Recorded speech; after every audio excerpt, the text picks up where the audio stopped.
Bienvenidos de nuevo a 40 días en la palabra. Y como ya les había dicho, hace 35 años escribí un libro llamado 12 métodos de estudio bíblico personal. Y lo que estamos haciendo en esta serie es enseñándote el primer método, el más simple, llamado el método de estudio bíblico devocional. Es el que haces diariamente en tu tiempo a solas con Dios. Y te estoy enseñando las 6 diferentes maneras de meditar en las Escrituras. Ahora, en la primera sesión vimos el método que recibe su nombre de pronunciar el texto. Enfatizar en diferentes palabras, esa es una forma de meditar. Y luego, la semana pasada, vimos el de visualizar el texto. Y eso es visualizarte a ti mismo en la situación, y visualizarte a ti mismo es otra manera de meditación en un texto en particular. Ahora, en esta sesión te voy a enseñar mi método favorito de la meditación bíblica, el cual he llamado probarlo. Y esto se trata de hacer un conjunto de preguntas específicas acerca del texto. Recuerda que el secreto de un buen estudio de la Biblia es simplemente hacer las preguntas adecuadas. Y cada uno de los métodos de estudio de la Biblia, ya sea el estudio por libros o el temático o por palabras o por tópicos o el estudio verso por verso, dependen del tipo de preguntas que hagas. Ahora, antes de ver este tercer método de meditación, quiero pasar algunos minutos concentrándonos en la aplicación. ¿Cómo aplicar las Escrituras a nuestra vida? Porque como he dicho en la primera sesión, el objetivo final de todos los estudios de la Biblia no es la interpretación, sino la aplicación, el para qué, no información, sino transformación. ¿Qué voy a hacer al respecto? Para no ser solo un oyente de la palabra, sino un hacedor de la palabra. Jesús al final del Sermón del Monte dijo, si tú oyes la palabra y no la practicas, eres como el hombre que edificó su casa en la arena. Tienes que aplicarla en tu vida.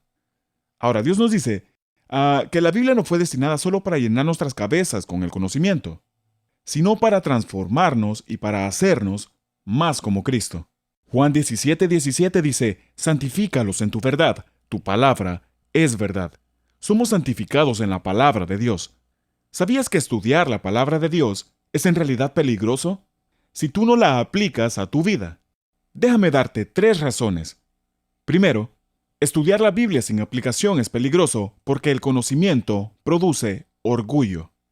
Si no se aplica en nuestras vidas. Primera de Corintios capítulo 8, pasaje que vamos a ver más adelante, capítulo 8, versículo 1, dice esto. El conocimiento envanece, mientras que el amor edifica.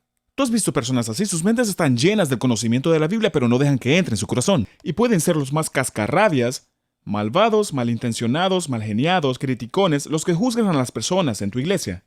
¿Sabes? La palabra griega que se utiliza en la Biblia donde dice envanece, tiene la idea de alguien inflado con orgullo, que a su vez conduce a la arrogancia. Es como un pez globo. Algunas de las personas más carnales que conoces son verdaderos almacenes de conocimiento de la Biblia. Pueden citar la Biblia de atrás hacia adelante. Y siempre la utilizan como un martillo para golpear a alguien más. Y han estado en todos los estudios de la Biblia por 45 años, pero están llenos de ego, orgullo y egoísmo. Están llenos de prejuicio y legalismo, porque el conocimiento envanece, pero el amor edifica, es lo que dice la Biblia. Pueden explicar cualquier pasaje, pueden defender cualquier doctrina, pero son duros. No son amables, no son cariñosos, y son de mal genio, criticones y chismosos. ¿Sabes? La Biblia dice en 1 de Corintios 13, incluso si tengo todo el conocimiento del mundo, pero no tengo amor, nada de lo que sé o diga importa. Solo soy un metal que resuena o un platillo que hace ruido. El conocimiento sin la aplicación produce orgullo que nos envanece. Y no queremos eso. Tú tienes que tener el amor para poder aplicarlo. De lo contrario, el estudio de la Biblia realmente te causará daño. La segunda razón, la Biblia nos enseña que estudiar la Biblia sin aplicación es peligroso porque el conocimiento requiere acción. Lo que un hombre sabe debe encontrar sentido en lo que él hace. Santiago 1:22 lo dice de esta forma. No se contenten solo con escuchar la palabra, pues así se engañan ustedes mismos. Llévenla a la práctica. Realmente nos engañamos si pensamos que estamos creciendo simplemente al tomar nota en un estudio bíblico. Los mandamientos de Dios no son opcionales. Él no nos dice, solo estudia y luego piensa en ello y escríbelo. Él te dice, hazlo. Y ni siquiera se trata de una opción. Él dice, espero que obedezcas lo que te diga que hagas. En el Sermón del Monte, Jesús mismo dice, la persona que oye mis palabras y las pone en práctica es sabia. Pero la persona que no las pone en práctica es un tonto. El rey David en el Antiguo Testamento es conocido como un hombre conforme al corazón de Dios. ¿Por qué? debido a que aplicaba la palabra de Dios en su vida y practicaba lo que sabía. Aquí está lo que él dice. Él dice en Salmo 119, me he puesto a pensar en mis caminos y he orientado mis pasos hacia tus estatutos. Me doy prisa, no tardo nada para cumplir tus mandamientos. Ahora, la tercera razón por la cual estudiar la Biblia sin aplicación es peligroso es porque el conocimiento aumenta la responsabilidad. Ahora, la Biblia dice, así que comete pecado todo el que sabe hacer el bien y no lo hace. En otras palabras, con un conocimiento más profundo de las Escrituras viene un juicio más fuerte si no se aplicó. Cuando comienzo a estudiar la Biblia, Dios comienza a mostrarme áreas de mi vida que necesitan cambiar, y me llama cada vez a una responsabilidad mayor y mayor. Ahora bien, si tú no estás planeando en aplicar las lecciones que recibes de tu estudio de la Biblia, quiero ser honesto contigo, te estás preparando para graves problemas. Vamos a repasar. El conocimiento requiere una acción, el conocimiento aumenta la responsabilidad y el conocimiento produce orgullo si no lo aplicas. ¿Por qué no lo hacemos? ¿Por qué no aplicamos las Escrituras? Te diré por qué. Es porque es difícil. Verás, es trabajo duro. La aplicación no sucede por accidente. Y voy a tener que enseñarte cómo aplicar las Escrituras a tu vida. Y hay una serie de razones por las cuales es difícil, y una de ellas es que la aplicación requiere pensar con seriedad. A veces no entiendo la aplicación inmediatamente. Tengo que pensar en ella, tengo que meditar en ella. Lleva su tiempo, se necesita pensar. Una segunda razón por que la aplicación es difícil es porque Satanás lucha, de hecho combate viciosamente. Sabes, los ataques más fuertes del diablo van a venir en tu tiempo a solas con Dios cuando estás tratando de aplicar lo que has aprendido. Porque Él sabe que siempre y cuando te conformes con el hecho de haber oído la palabra de Dios o haber leído la palabra, no representas amenaza para sus planes. Pero tan pronto como tomes en serio hacer algunos cambios en tu vida, Él hará hasta lo imposible contra ti. Porque Él odia a los hacedores de la palabra y te permitirá estudiar la Biblia y leer todo lo que quieras siempre y cuando no te hagas preguntas como, ahora, ¿qué voy a hacer con lo que he aprendido? Así que va a luchar. Y hay una tercera razón por la que la aplicación es tan difícil. Y es porque, naturalmente, nos resistimos al cambio. ¿Alguien quiere levantar la mano en eso? Quiero decir, todos estamos de acuerdo. No nos gusta cambiar. Pero como ya he dicho, el propósito principal de Dios en la Biblia es para que cambiemos. Y ahí está el conflicto. Dios quiere cambiarnos para que seamos más como Jesús, pero no nos gusta cambiar. Y la clave para cambiar la vida es la aplicación de la palabra de Dios. Y debido a nuestra resistencia natural al cambio, tenemos una resistencia natural a la aplicación de la palabra de Dios. Es por eso que iglesias e iglesias e iglesias ofrecen interpretación. Y la gente puede estudiar todos los antecedentes bíblicos y todas las palabras y conocer a todos los personajes y todas las doctrinas y todavía vivir una vida carnal. Oh, claro, estamos más felices de que se apliquen a la vida de otras personas, pero podemos ser muy lentos cuando se aplica en la nuestra. Estamos muy bien al ver la espiga en el ojo de alguien más, pero tenemos problemas al ver la viga en nuestro propio ojo. Aplicar el estudio de la Biblia es un acto voluntario que conduce a la madurez espiritual. Tú eliges obedecer las Escrituras. Tenemos que pedirle al Espíritu Santo que nos dé la fuerza, porque no tenemos la fuerza por nuestra propia cuenta para obedecer. Solamente podemos obedecer, solo podemos tener fe en la fortaleza que el don gratuito de Dios nos da. Pero también oramos y pedimos a Dios que esa fortaleza y la determinación y la fuerza de voluntad realicen presión para aplicar la verdad y se efectúen los cambios que Él quiere hacer en nosotros. ¿Cómo se hace eso? ¿Cómo aplicas las Escrituras a tu vida? Ahora quiero que escribas lo siguiente. Al leer el texto, debes hacerte 3 preguntas. Y la primera pregunta que debes hacer es, ¿qué significaba esto en ese entonces? ¿Qué significaba esto para el pueblo de Dios en ese tiempo? ¿Les estaba hablando en esa época y en esa circunstancia en particular? ¿Qué significaba en ese entonces? La segunda pregunta que debes hacerte es, ¿cuál es la verdad eterna? ¿Cuál es el principio universal, la verdad eterna bajo lo que Dios está diciendo que se aplique a todas las épocas? Y luego, la tercera pregunta es, ¿cómo se aplica ahora para mí? Estás moviéndote a través de lo que yo llamo el puente de la aplicación, que es el traslado de personas desde entonces hasta ahora, Y la manera de llegar desde entonces hasta ahora es a través del puente de la verdad eterna. Tienes la interpretación, ¿qué significaba entonces? Tienes la implicación, ¿cuál es la verdad eterna? Y tienes la aplicación, ¿qué significa ahora? Ahora, el reto en el estudio de la Biblia es descubrir las verdades eternas que nunca van a cambiar detrás de las historias y de las parábolas y de la poesía en las escrituras, y luego aplicarlas en un mundo que siempre está cambiando. La palabra nunca cambia, el mundo siempre cambia. Y tú construyes este puente entre entonces y ahora con el puente de la aplicación. Ahora déjame darte un ejemplo. De hecho, permíteme demostrártelo volviendo a 1 Corintios 8. Recuerda 1:8, donde empezamos la sesión. El conocimiento envanece, pero el amor edifica. Bueno, esta vez estoy leyendo de la Nueva Traducción Viviente. Y en esta ocasión he abreviado el texto un poco para ahorrar tiempo, pero esto es lo que Pablo dice en 1 Corintios 8. Él dice, ahora, con respecto a la pregunta acerca de la comida que ha sido ofrecida a ídolos, es cierto. Sabemos que todos tenemos conocimiento sobre este tema. Sin embargo, mientras que el conocimiento nos hace sentir importantes, es el amor lo que fortalece a la iglesia. El que afirma que lo sabe todo, en realidad no es que sepa mucho, pero la persona que ama a Dios es a quien Dios reconoce. Entonces, ¿qué acerca de comer carne ofrecida a ídolos? Pues sabemos que un ídolo no es en verdad un Dios, y que hay solo un Dios. Sin embargo, no todos los creyentes saben esto. Algunos están acostumbrados a pensar que los ídolos son reales. Entonces, cuando comen un alimento que fue ofrecido a ídolos, lo consideran adoración a dioses verdaderos y violan su débil conciencia. Es cierto que no podemos obtener la aprobación de Dios por lo que comemos. No perdemos nada si no lo comemos y no ganamos nada si lo comemos. Pero ustedes deben tener cuidado de que su libertad no haga tropezar a los que tienen una conciencia más débil. Pues si otros te ven con tu conocimiento superior comiendo en el templo de un ídolo, ¿acaso no se sentirán alentados a violar su conciencia al comer un alimento que se ofreció a un ídolo? Así que a causa de tu conocimiento superior se destruirá un creyente débil por quien Cristo murió.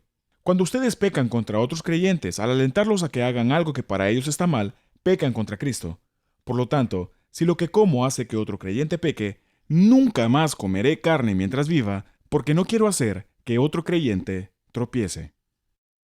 1 Corintios 8, del 1 al 13. Este sí que es un buen pasaje. ¿Y cómo puedo hacer para poder entender cómo se aplica esto hoy a mi vida? Bueno, tengo que utilizar el puente de la aplicación. Debo preguntar primero, ¿qué significaba esto entonces? Para la gente de la historia, ¿cuál es la verdad eterna, el principio universal, la implicación? Y luego, ¿qué significa ahora la aplicación? Pensemos en esto por un minuto. En la iglesia de Corinto, en la ciudad de Corinto, en Grecia, algunos en esa iglesia sabían que los ídolos no significan nada, que la comida que se los ofrecía en realidad no tenía ningún poder, no era mágico, era solo una hamburguesa, era solo un buen filete, y que no había nada de malo en comer porque los ídolos no eran reales. Así que ellos comían libremente, pero sin tener en cuenta lo que otra persona podría pensar. Pero habían otros que eran nuevos creyentes, y se sintieron ofendidos por esa práctica. Dijeron, espera un minuto, estás comiendo carne ofrecida a ídolos de nuestra propia religión. Así que Pablo está diciendo esto. No permitas que tu libertad ofenda a tu hermano cristiano. No es lo más amigable para hacer. Ahora, esa es la implicación de la verdad eterna. No utilices tu libertad para ofender a tu hermano. No es lo más amigable para hacer. Obviamente, ¿qué significa esto hoy para mí? Quiero decir, no es común para ti poder entrar en contacto con comida que haya sido ofrecida a ídolos. Simplemente esto no ocurre aquí en el sur de California y dudo mucho que ocurra muy a menudo en tu localidad. Así que simplemente pasó por alto este pasaje. ¿Qué se supone que deba hacer? Esto fue para otro momento, otro tiempo, para el pueblo de Corinto. No. Está en la Escritura. Así que veo más allá. Al principio interminable, la verdad eterna. ¿Cuál es la verdad que Pablo me está diciendo en este momento? Y lo que está diciendo es que la libertad, incluso legal, algo que sé que no tiene nada de malo en hacer, esa libertad debe ser utilizada en amor. Y está diciendo el amor es más importante que el conocimiento o presumir que sabemos que no hay ningún problema con esto. Solo porque yo sepa que hacer algo está bien, no significa que deba hacerlo. Esa es la implicación de todos los tiempos. En otras palabras, tengo que ser sensible a las personas que me rodean con el testimonio de mi estilo de vida, porque es un acto de amor hacerlo. Y mientras que la carne ofrecida a ídolos no tenga ninguna relación con tu vida, este principio sí tiene aplicación inmediata a tu vida. Y entonces lo que hago una vez conozca la implicación, me tomo un minuto para preguntarme, Señor, ¿existe algo más que estoy haciendo, sea por egoísmo, o por arrogancia, o fuera de la deliberada falta de sensibilidad a otras personas, que pueda estar causando a un hermano o hermana o compañeros tropezar? ¿Me estoy envaneciendo por mi propio conocimiento de libertad? ¿O soy yo de edificación a otros en amor? ¿Estoy dispuesto a limitar mi estilo de vida como un acto de amor para no ofender a un hermano más débil? Si hago esa pregunta, ¿qué es lo que acabo de hacer? Bueno, hice el puente de la aplicación, pregunté qué significaba en ese tiempo, encontré la verdad eterna y luego la aplico a mi vida hoy. ¿Tiene sentido? Ahora recuerda, este proceso no ha terminado hasta que no has llenado una aplicación de la visión que acabas de descubrir a través de pensar en ello, o como lo llamamos, meditación de las Escrituras. Entonces escribes una aplicación, algo que me proponga hacer, ser hacedores de la palabra, no solo oidores. Escribir tu aplicación en papel te ayudará a ser específico. Cuanto más lo escribas, más específico serás. Si no escribes algo, vas a olvidarlo. Y esto es particularmente necesario cuando se trata de verdades espirituales. Si no puedes describirlo en un papel, como dije antes, no puedes decir que realmente pensaste en ello. Ahora, en esta sesión voy a enseñarte un tercer método de meditación que yo llamo probarlo. Ya has aprendido a visualizarlo, has aprendido a pronunciarlo y ahora aprenderás a probarlo. Y lo que quiero decir con este término que acabo de mencionar es que pruebas el texto con preguntas. Y al igual que un martillo perforador que hace ta ta ta ta ta ta ta ta, o como un arma de repetición automática, vas a disparar un montón de preguntas a este texto. Ahora, tú sabes cuánto me encanta usar acrósticos cuando enseño, si has estado en cualquiera de los estudios anteriores, porque son una gran herramienta para memorizar. Y el que te voy a decir a continuación es uno de los acrósticos más extraños que alguna vez se me haya ocurrido. Y por el hecho de ser tan extraño, te garantizo que no lo vas a olvidar. Y es por la singularidad y por el tipo de idea de ese acróstico que estoy seguro que va a quedarse en tu mente. Y esta es la palabra papá me ves. Ahora voy a pedirle a todo el mundo que repita conmigo. Papá me ves. Solo basta con pensar en un niño que desea que su padre le preste atención. No tiene nada que ver con el texto, por eso dije que era extraño de hacerlo. Ahora, papá me ves representa las maneras de probar el texto. Y cada una de las palabras de este acróstico, papá me ves, es una pregunta que puedes aplicar a la escritura, y son 9 preguntas que a continuación quiero que puedas saber. Y si logras memorizar, papá me ves, entonces las vas a tener a tu disposición el resto de tu vida. Ahora escribe las siguientes letras: P-A-P-A-M-E-V-E-S. La letra P representa ¿hay algún pecado para confesar? Miro la escritura y pregunto, ¿hay algún pecado para confesar? ¿Necesito yo hacer algo para estar bien con Dios? ¿Me ha hecho esto consciente de algún pecado del cual debo hacer algo al respecto? La letra A representa ¿hay alguna actitud para cambiar?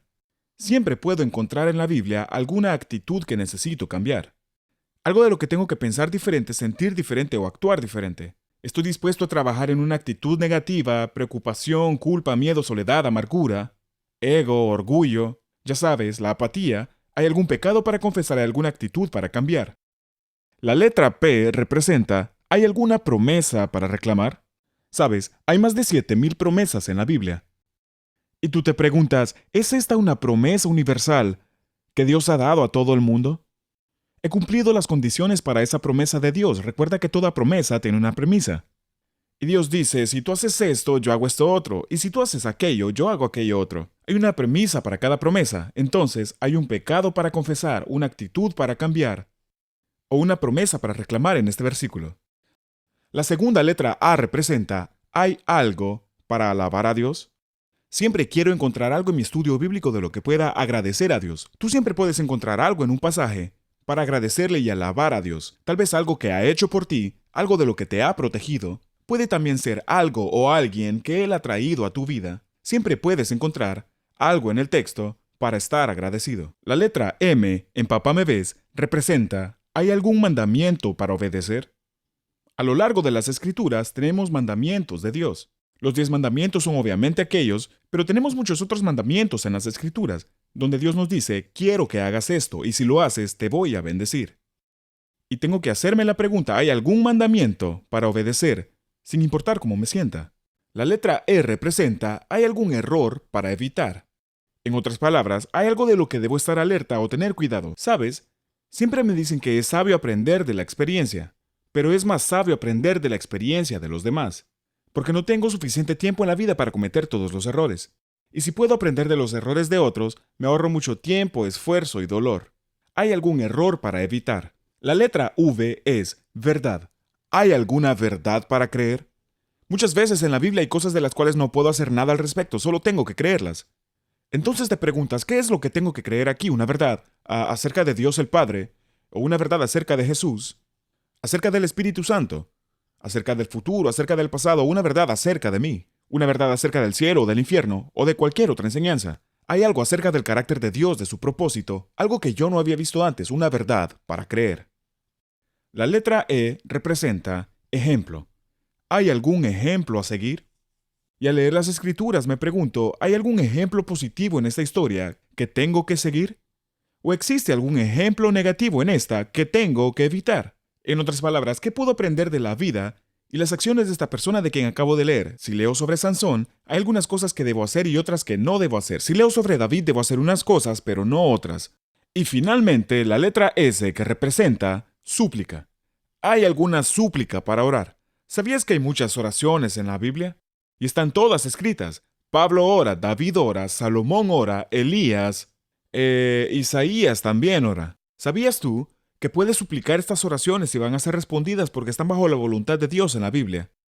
Así que me pregunto: ¿hay alguna súplica para orar? Y tú puedes simplemente tomar esta súplica y orarla nuevamente a Dios. Vamos a hablar de esto en la próxima sesión. ¿Hay algo que puedo suplicar y orar, sobre todo cuando leo los salmos, porque muchos de los salmos son oraciones que podemos hacer?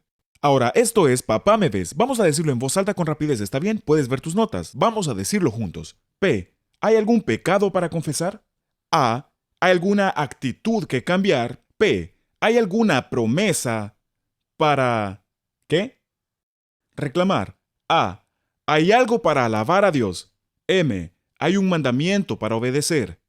Ahora la E. ¿Hay algún error para evitar? ¿Hay alguna verdad para creer? ¿Hay algún ejemplo a seguir? Y la letra S, ¿hay alguna súplica para orar? Ahora, esto es lo que quiero que hagas. Quiero que en la parte frontal de tu Biblia escribas los 3 primeros métodos de meditación. Escribe el de pronunciarlo, también escribe el de visualizarlo y escribe el de probarlo. Y también escribe Papá Me Ves en la primera página de tu Biblia para que siempre que la abras no se te olvide leerla y puedas ir a través de esa lista que estará allí en tu Biblia. Ahora, en un minuto, cuando vayas al tiempo de discusión, vas a tener la oportunidad de practicar esto con tu grupo. Y también vas a encontrar unos versículos adicionales que quiero que practiques con tu grupo y por tu propia cuenta esta semana, en tu tiempo a solas con Dios. Pero nota que cada frase en Papá Me Ves contiene un verbo, todos orientados a una acción, todos apuntan a una aplicación, tomando la palabra y luego haciéndote un hacedor de la palabra al practicarla. Pero antes de volver a tu tiempo de discusión de grupo, quisiera volver a una de las preguntas de Papá Me Ves, que es la primera frase. ¿Hay algún pecado para confesar? Cuando tienes pecado en tu vida, tú no puedes escuchar la palabra de Dios. Está como bloqueando la palabra y no puedes escuchar a Dios hablarte. ¿Alguna vez le has confesado a Dios tus pecados? Si no lo has hecho, quiero animarte a que lo hagas ahora mismo. Si nunca le has abierto tu vida a Jesucristo, este sería un buen momento para hacerlo. Así que inclinemos nuestras cabezas mientras oro por ti. También quiero orar contigo pidiéndote que me sigas en esta oración. Vamos, inclinemos nuestra cabeza. Padre, quiero darte gracias por tu palabra, que no solo señala lo que necesitamos, sino que también señala el camino hacia el cambio, y nos da poder a través de su palabra. Y cuando vemos en la Escritura pecados que tenemos que confesar, tú nos das la capacidad de confesarlos, y entonces tú tienes la capacidad de perdonarnos y limpiarnos de todo lo que hemos hecho mal. Gracias, Jesús, por tu sacrificio en la cruz. Y si hay alguien aquí entre nosotros que todavía no ha abierto su vida a ti, yo oro para que repita esta oración ahora mismo. Ahora repite esta oración, solamente sígueme. Y mientras yo lo digo, tú puedes decir yo también, Señor. Querido Dios, con todo lo que sé de ti, quiero abrir mi vida a ti. Me doy cuenta que he pecado. No llego a la altura de mis estándares, mucho menos a la altura de tu perfección. Y te confieso que he pecado y también que te necesito. Quiero alejarme de mis caminos y seguir tu camino en la fe. Quiero arrepentirme y ser lo que tú quieres que yo sea. Jesucristo, te doy gracias por morir en la cruz por mis pecados y por pagar por lo que no podría pagar por mí mismo. Te agradezco por tomar mi lugar y pagar mi condena. Te pido que entres a mi vida y en fe te recibo. Ahora pongo mi fe en tu gracia y quiero seguirte de ahora en adelante. En tu nombre oro. Amén. Si hiciste esta oración y la crees en tu corazón, felicidades. Si esta es la primera vez que abres tu corazón a Jesús, esto es lo que tienes que hacer. Dile a alguien en tu grupo pequeño.